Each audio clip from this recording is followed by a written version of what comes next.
수고하고 무거운 짐진 우리들의 그 곤고한 인생의 문제가 해결되는 방안을 같이 함께 우리가 오늘 본문을 통해서 같이 함께 살펴보았습니다. 구약 성경에 나와 있는 레위기나 신명기 보게 되면 이 10계명 외에도 하나님이 하라, 하지 말라라고 하시는 많은 계명들을 우리가 볼 수가 있습니다. 이 많은 계명들은 근본적으로 10계명을 확대 적용한 것들이에요.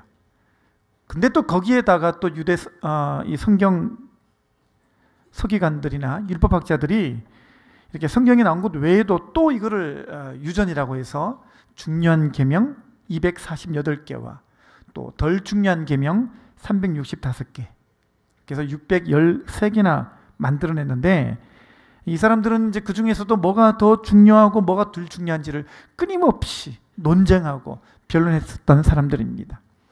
심지어는 이 계명을 잘 지키면 몇 점, 이 계명을 잘 지키면 또 몇 점, 이렇게 해서 중요한 계명을 많이 지킨 사람일수록 점수를 아주 많이 이렇게 매길 수 있게 해놓았습니다. 원래는 다 이런 게 백성들로 하여금 하나님의 말씀을 지키는데 선한 열심을 내게 하려고 이렇게 했던 것이었습니다. 근데 문제는 뭐냐면 이게 세월이 지나면서 하나님의 말씀의 그 의도는 없어져 버리고 형식적인 열심만, 그 외형만 남게 된 것입니다. 그러다 보니까 이제 하나님의 말씀이 전부 다 짐이 되어버린 겁니다. 표시는 못 내는데 누구나 다 말씀을 지키려면 한숨부터 나오는 거예요. 말씀을 지키려고 그러면 머리부터 아픈 거예요. 자, 오늘 본문에 보니까 서기관 중에 한 사람이 이런 골치 아픈 계명의 문제를 예수님 앞에 내놓고 싶었습니다. 28절 보겠습니다. 28절 다 같이요. 시작. 서기관 중 한 사람이 그들이 변론하는 것을 듣고 예수께서 잘 대답하신 줄을 알고 나와 묻되 모든 계명 중에 첫째가 무엇이니까 그랬습니다. 여기 보니까 변론하는 걸 다 들었어요. 사두개인하고 변론하는 걸 들어보니까 너무 지혜로우신 거예요. 바리새인과 변론하는 걸 가만히 들어보니까 너무 지혜로우신 거예요. 자기 안에 있던 이 율법의 계명에 관한 이 복잡하고 실타래 얽힌 것 마냥 풀지 못했던 자기의 그 율법의 모든 문제, 나도 지금 내 안에 있는 이 너무나도 많은 계명의 문제를 내가 예수님께 들고 나가면 나도 풀 수 있겠구나. 그래서 들고 나갑니다. 나와 묻되 모든 계명 중에 첫째가 무엇이니까? 이런 말이에요. 예수님, 이 유대교 자체가 이미 너무나도 많은 계명이 생겨나 버렸고 또 거기에 가산점까지 붙여서 아주 골치 아프고 이 계명 안에 있는 우리의 삶이라는 게 너무너무 무거운 짐밖에 되지 않고 있습니다. 주님, 좀 정리 좀 해주시죠. 도대체 이 모든 계명 중에 제일 중요한 것 하나, 핵심되는 것 하나만 좀 말씀해 주십시오 라고 부탁한 거예요. 예수님 시대 율법학자들과 서기관들은요, 이처럼 이렇게 자기도 모르게 불어나버린 계명의 율법 때문에 모두 다 이렇게 수고하고 무거운 짐진 자들이 다 되어버렸습니다. 그런데 이 사람들이 할 수 있는 거라고는요, 율법을 가지고 싸우는 것밖에 할 수가 없는 거예요. 그런데 이 서기관은 조금 다른 시각을 가졌었습니다. 분명히 이 모든 율법을 풀 수 있는 핵심이 있을 거다. 모든 계명을 하나로 풀어내는 이 열쇠가 되는 계명이 분명히 있을 거다. 이 바리새인들이나 율법학자들은 못하지만 분명히 예수님이라는 분은 할 수 있을 것이다. 이렇게 여기고 예수님께 이 문제를 들고 나왔습니다. 우리도 보면 예수님 시대랑 동일한 문제가 있죠. 예수님을 믿는데도 믿고 있지만 우리도 이상하게 어느 순간인가부터 이 짐이 적재 한계선을 넘은 듯 인생을 사는데 기우뚱기우뚱하는 것을 우리가 알 수가 있습니다.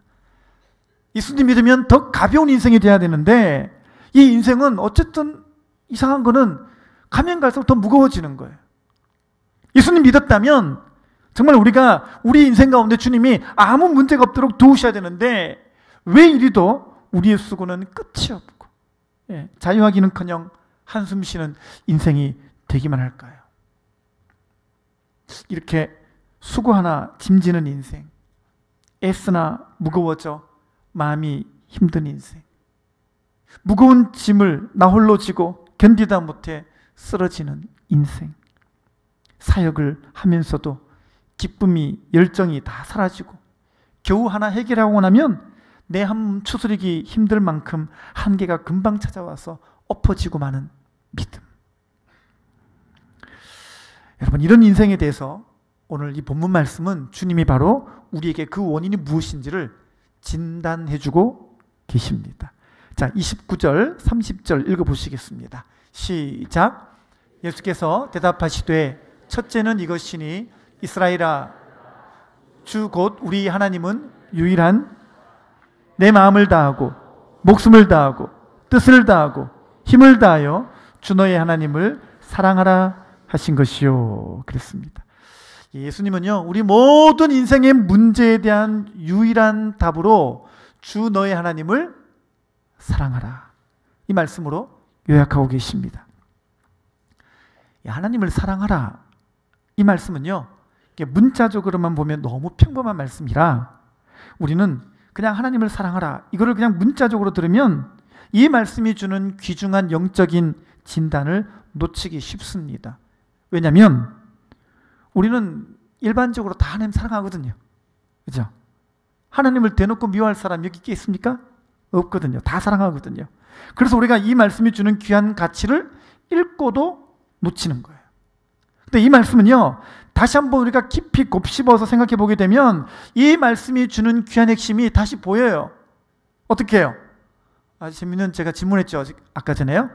하나님 사랑 반대말이 뭐라 그랬죠? 자기 사랑이라는 거예요.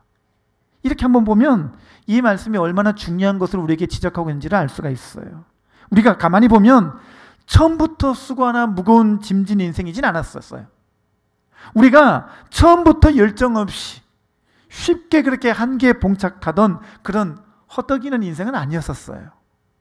우리가 이 처음에 하나님 앞에 우리 마음을 물쏠듯 할 때는요, 밤을 새워 기도를 해도 피곤치 않고 오히려 행복했었거든요. 몇 날 며칠을 주님의 일을 하고도요, 혹시나 주님의 영광에 누가 될까, 부족함에 아쉬움을 가질지언정 우리 마음속에 원망하거나 불평하지는 않았었습니다. 예배 드릴 때 마찬가지죠. 그분을 만나고 임재하는 그 경험, 그 영광스러운 현장에 내가 있으면 그냥 감사한 거예요. 내가 있다라는 게 너무 행복한 거예요. 그래서 우리는 예배 드리면서도 흐르는 눈물을 주체할 수가 없었던 것이었죠. 그때는요, 수고가 수고로 여겨지지 않고 짐이 짐으로 여겨지지 않았었어요. 피곤하지만 문제가 되지 않고요, 희생하지만 예수님이 날 위해 희생해 주신 거 생각하면 오히려 황송했을 뿐이었었죠.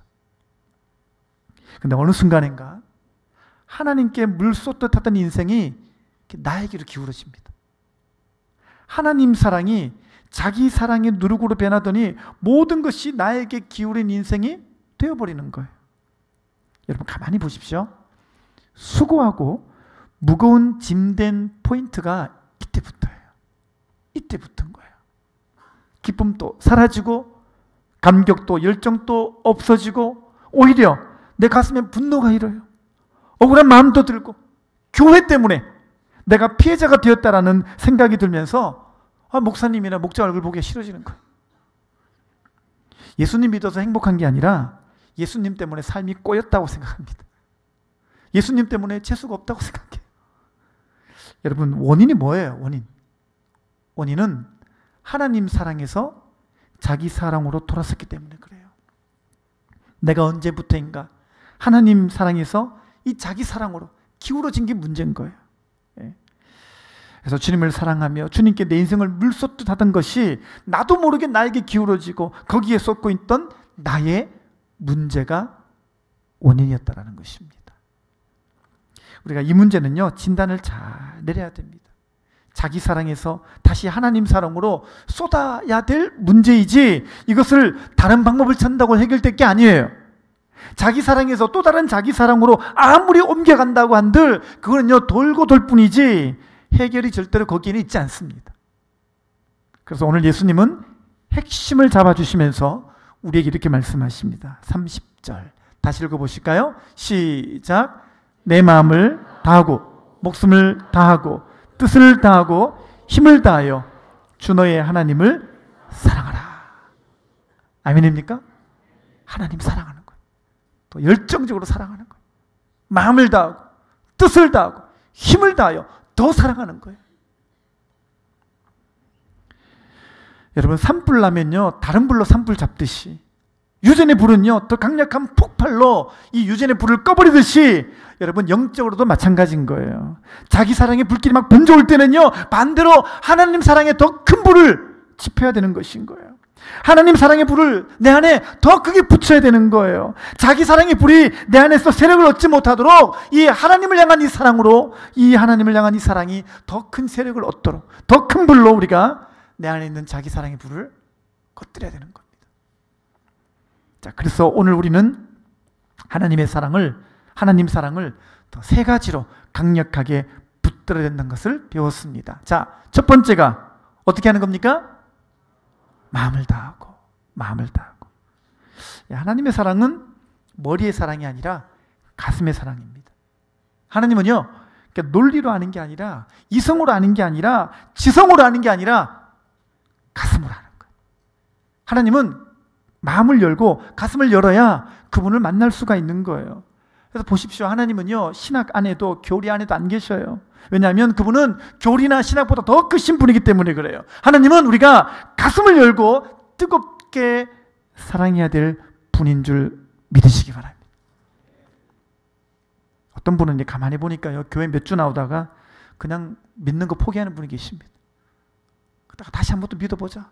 교회 나오는데 또 몇 주 안 나오다가 또 포기합니다. 왜 그러냐면요, 자꾸 머리로 만나려고 그래요. 하나님 만나는데 머리로 만나려고 하니까, 논리로 납득하려고 그러니까요, 여러분 그런 분들은요 하나님을 결코 만나지 못합니다. 마음을 열고 만나야 하나님 만나는 거예요. 이후로 신앙생활 똑같습니다. 마음을 열어야 우리가 주님과 교제가 되는 것이고요, 마음을 열어야 우리 신앙이 자라는 거예요. 원래 주님과의 만남은 원래 그런 거예요. 마음을 열고 만나는 것입니다. 하나님은 학문의 대상이 아니에요. 그래서 하나님을 연구한다는 말은 틀린 거예요. 하나님은 사랑하여 아는 거예요. 사랑하여 아는 거예요. 그러니까 마음을 다해야 되는 거예요. 마음을 다하지 않으면 사랑하는 게 아니거든요. 지금 여러분이 사랑하고 있는 것, 온 마음을 기울이고 있는 것이 세상이 아닌지 돌아보시기 바랍니다. 집이나 차나 자녀나 야망이나 직장이나 내가 하나님 아닌 다른 것에 너무 기울이고 있지 않은지 한번 돌아보시기 바랍니다. 여러분, 내가 기울이고 있는 그게 내가 사랑하는 거예요. 여러분, 주님께 다 기울이시기를 바랍니다. 그리고 여러분의 마음을 주님께 물쏟듯 하시기 바랍니다.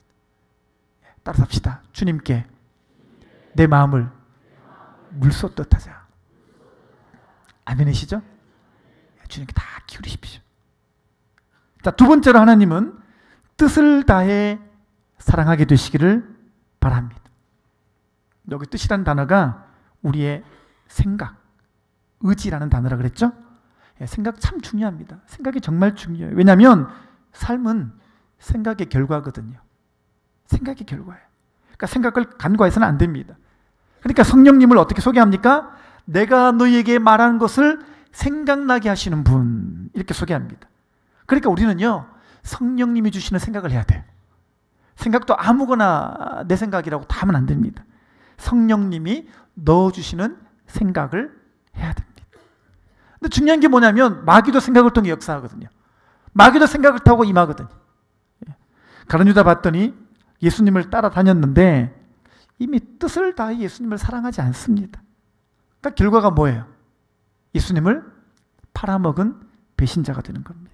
그러니까 우리가 이 가룟 유다를 예수님을 팔아먹은 사람으로 일반적으로 정의하고 있습니다만, 이제 우리가 이 가룟 유다에 대해서 다시 더 중요한 정의를 내려야 돼요. 단지 그냥 충동적으로 예수님 팔아먹은 사람이 아니라 오늘 성경은 뭐라고 말하고 있냐면 뜻을 다해 예수님을 사랑하지 않은 사람이라는 거예요. 뜻을 다해 예수님을 사랑하지 않은 결과로 예수님을 배신한 결과가 나온 거예요. 생각을 다해 사랑하지 않고 딴 생각 가지고 예수님을 따라가니까요, 그 결과가 이렇게 비참해지는 것입니다. 오늘 우리가 제2의 제3의 가룟유다가 되지 않도록 우리의 생각을 주의하시기 바랍니다. 그래서 고린도후서 10장 5절에서 뭐라고 하십니까? 같이 읽어볼까요? 시작. 하나님 아는 것을 대적하여 높아진 것을 다 무너뜨리고 모든 생각을 사로잡아 그리스도에게 복종하게 하니. 그렇죠?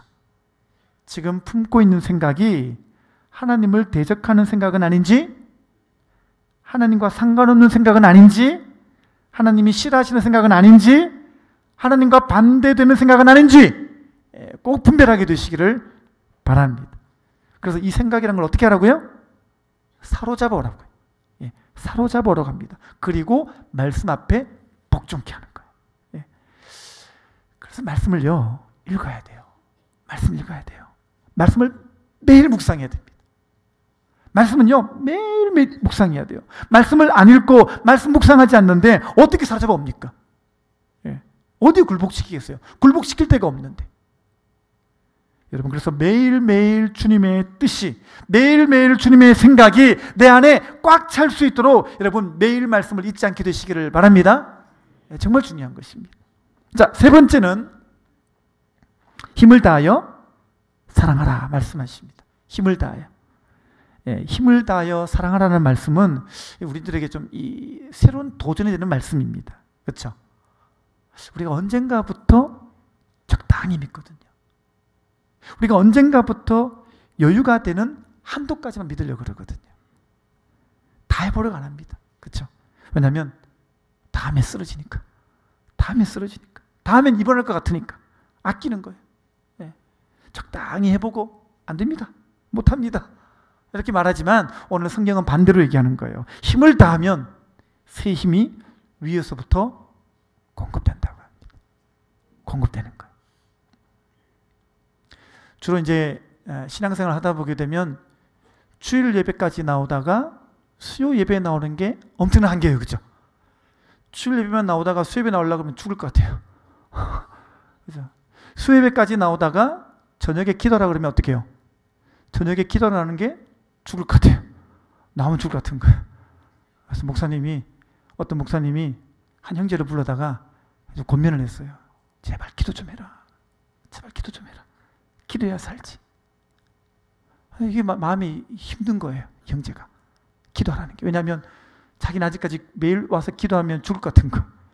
자기가 직장에서 얼마나 힘든지, 왜 목사님이 이것도 모르고 왜 이렇게 나를 다그치나. 내가 이만큼 직장에서 힘든 걸 안다면 나한테 이런 말 못할 텐데.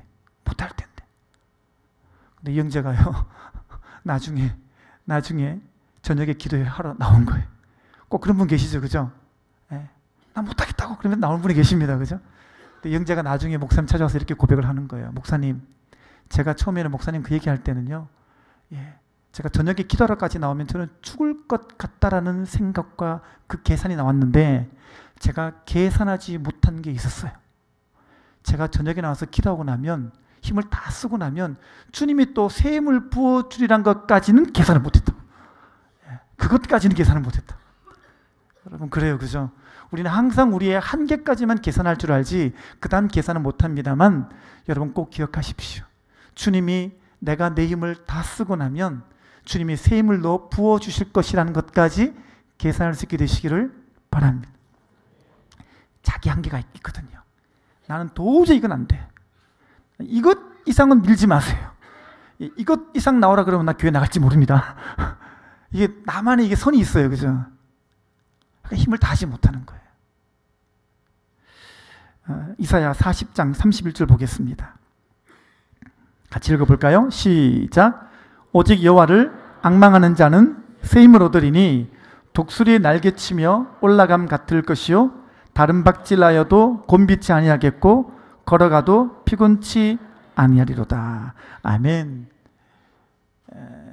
여러분이 만드는 힘이 아니라 주님이 주시는 정말 그 새 힘을 경험하기를 원하십니까? 그러면요, 힘을 다해 다른 박질하시기를 바랍니다. 힘을 다해 걸어가게 되시기를 바랍니다. 내 한계를 한번 뛰어넘어 보겠다. 한번 그 결단도 있어 보게 되시기를 바랍니다. 이 한계를요, 잘 못 넘어요. 이게 안 돼요, 잘. 근데 중요한 게 뭐냐면 내가 그어놓은 한계 속에서만 살면 우리는 그 한계만큼만 경험하는 거예요. 여러분, 하나님이 직접 주시는 그 은혜를 경험하려면 내 한계도 뛰어넘어야 됩니다. 오늘 다시 한번 새 힘을 얻기 위해서 오늘 힘을 다해 주님을 사랑하게 되시기를 바랍니다. 자, 마태복음 22장 40절 보겠습니다. 같이 읽어볼까요? 시작. 이 두 계명이 온 율법과 선지자의 강령이니라. 아멘. 여기 적어놨죠? 온 율법과, 모든 율법과 선지자, 즉 선지자들이 모든 말한 것의 강령이니라. 예, 오늘 전해드린 이 말씀에 온 율법과 선지자들의 모든 말씀이 다 걸려 있다고 말씀하십니다. 거기 다 걸려 있어요. 여러분, 모든 신앙은 주님을 사랑하라는 말씀, 마음을 다해, 뜻을 다해, 힘을 다해 사랑하라는 말씀에 걸려 있습니다.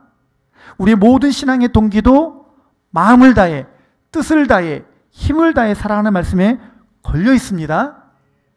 한번 가만히 돌아보시기 바랍니다. 지금 나는 마음과 뜻과 힘을 다해 주님을 사랑하고 있는가? 사랑에 걸려있지 못하니까 껍데기만 남는 거예요. 사랑에 걸지 않으니까 외형만, 형식만 남는 것입니다. 그러니까 뭐가 찾아와요? 수고하고 무거운 짐밖에 안 남잖아요. 더 피곤하고 힘들어지는 사역만 남는 것입니다. 오늘 다시 그동안 마음을 다하지 못한 사랑, 뜻을 다하지 못한 사랑, 힘을 다하지 못한 사랑이 이제는 회복되시기를 바랍니다. 오늘부터 마음을 다하시기를 바랍니다. 뜻을 다하시기를 바랍니다. 힘을 다하시기를 바랍니다. 오늘 그러면 주님이 우리에게 새 마음을 주시고 새 뜻을 주시고 새 힘을 주실 줄 믿습니다. 오늘 수고하고 무거운 짐진 우리가 주님을 사랑하는 법을 다시 배워야 됩니다. 다시 배워야 돼요. 오늘 마음을 다한 사랑과 뜻을 다한 사랑과 힘을 다한 사랑으로 주님 앞에 새 믿음 얻어나가는 복된 성도님들, 그리고 오늘 헌신 예배 드리는 8구교구 위에 하나님의 일한 놀라운 믿음의 축복들이 여러분들 가운데 다 넘쳐나게 되시기를 주님의 이름으로 축원합니다.